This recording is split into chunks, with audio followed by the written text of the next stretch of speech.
भंडारा जिल्ह्यात एकंदरीत 550 संगणक परिचालक ग्रामपंचायत मध्ये काम करीत आहेत.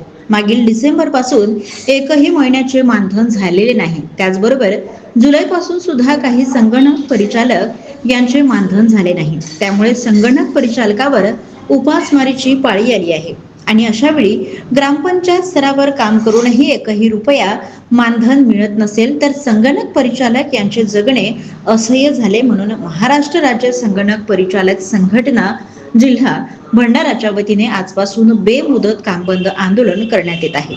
याचा फटका जिल्ह्यातील ग्रामपंचायत स्तरावर होणाऱ्या ऑनलाईन व ऑफलाईन कामावर सुद्धा होणार आहे. महाराष्ट्र राज्य संगणक परिचालक संघटना भंडारा जिल्ह्याच्या वतीनं संपूर्ण ग्रामपंचायतीला या माहे डिसेंबर 2024 पासून एकही मानधन झालेले नाही.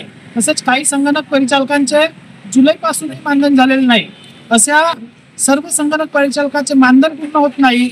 एप्रिल पासून शासनाच्या नियमाप्रमाणे मानधन होत नाही आणि अशा अनेक प्रमुख आमच्या 5 मागण्यांवर आज आम्ही निवेदन दिलेलं आहे जिल्हा परिषदेला आणि 28/4/2025 सोमवारपासून संपूर्ण जिल्ह्यात आम्ही काम बंद करत आहोत आणि याची दखल शासनाने त्वरित घ्यावी आणि आमचे मानधन सुरळीत करावे अशी मी या शासनाला विनंती करतो आहे.